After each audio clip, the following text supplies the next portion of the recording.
Olá! Nessa aula, nós vamos fazer o setup do banco de dados Postgre no nosso servidor de integração contínua para que nós possamos testar o nosso código em um ambiente que seja muito similar ao de produção. Diferente do SQLite, para conversar com Postgres, nós precisamos de um chamado driver, que nada mais é do que um software que consegue conversar a partir do Python com um banco de dados. O driver do Postgres se chama CyclePG2.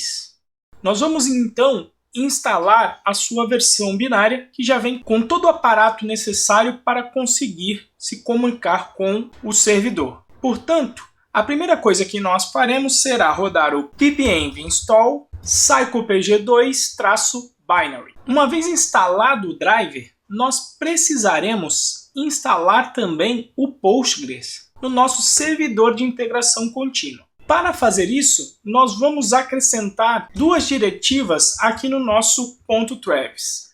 A primeira é Services, indicando que nós queremos utilizar o serviço do PostgreSQL, e a segunda diretiva é o de add-ons, indicando qual é a versão do Postgres que nós utilizaremos, aqui no caso 9.5. Além disso, nós também adicionaremos uma diretiva que roda antes dos nossos scripts. E basicamente o que nós fazemos aqui é criar um banco de dados chamado testdb para poder rodar os nossos testes. Uma vez instalado o banco de dados no CI, nós deveremos também editar o nosso envsample para conter o database URL. Aqui nós colocaremos uma URL apontando para o Postgres.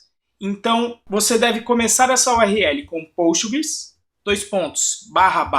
o nome de usuário no banco, que será o próprio Postgres, uma senha de usuário, que eu também coloco Postgres, e aí você coloca o host onde o banco está instalado. Como se trata do próprio servidor de CI, nós vamos colocar localhost, depois /testdb, porque é exatamente o mesmo nome que nós fizemos a configuração aqui no Travis. Eu vou então fazer o pull request, mas já vou adiantar esse vídeo para a página de execução do servidor de integração contínua. Conferindo então o log de execução do Travis, veja que ele instalou e fez o setup do PostgreSQL na versão 9.5. Veja que o banco de dados aqui foi criado, o nosso testdb, e que todos os testes passaram com sucesso. Dessa maneira, então, você aprendeu como fazer o setup do seu servidor de integração contínua para que ele rode os testes em um ambiente mais similar ao nosso ambiente de produção no Heroku.